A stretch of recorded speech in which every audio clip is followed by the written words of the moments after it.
റഹീസ് റഷീദാണ് ചേരുന്നത്. റഹീസ്, ഇതിലിപ്പോൾ ആദ്യം പരാതിയുമായി വന്നത് ഈ തിരുവാഭരണ പാത സംരക്ഷണ സമിതിയാണ്. അതിൽ തന്നെ ഇപ്പോൾ ഒരു ഭിന്നത എന്ന നിലയ്ക്കാണോ കാര്യങ്ങൾ പോകുന്നത്? വിനിത, അങ്ങനെയാണ്. ഈ പാരഡി പാട്ട് ഈ തരത്തിൽ വിവാദമായതിന് ഒരു കാരണം തിരുവാഭരണ പാത സംരക്ഷണ സമിതി പോലീസിൽ നൽകിയ പരാതിയാണ്. ആ പരാതിയാണ് പിന്നീട് CPIM-ന്റെ പത്തനംതിട്ട ജില്ലാ നേതൃത്വം ഏറ്റെടുത്തതും പാർട്ടി തന്നെ ഒരു പരാതി കൊടുക്കുന്ന തരത്തിലേക്കുള്ള ചർച്ചകൾ അന്തിമഘട്ടത്തിലെത്തി നിൽക്കുന്നതും. ഈ സമയത്താണ് ആ തിരുവാഭരണ പാത സംരക്ഷണ സമിതി എന്ന ആ ചെറിയ സംഘടനയിൽ ഇതേ ചൊല്ലി രണ്ട് തരത്തിലുള്ള അഭിപ്രായം വരുന്നത്.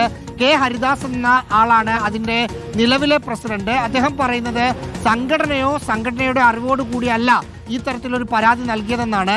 പ്രസാദ് കുഴികാലയാണ് പരാതി നൽകിയത്.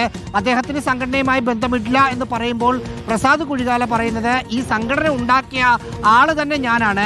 പാരഡി ഗാനത്തിന് ഞാൻ എതിരല്ല, പക്ഷെ അയ്യപ്പന്റെ പേര് അതിൽ നിന്ന് ഒഴിവാക്കണം എന്ന ആവശ്യമാണ് ഉന്നയിച്ചിരിക്കുന്നത്. അതായത് ആ സംഘടന രണ്ടായിട്ടുണ്ട്. ആ സംഘടനയിൽ ഉള്ള ആളുകൾ ഇതിൽ രണ്ടഭിപ്രായമാണുള്ളത്. എങ്കിൽ പോലും ഈ വിവാദങ്ങൾ ഈ തരത്തിൽ ഉയർന്നു വരാൻ കാരണം ആ സംഘടന മാത്രമാണ് വിനിത.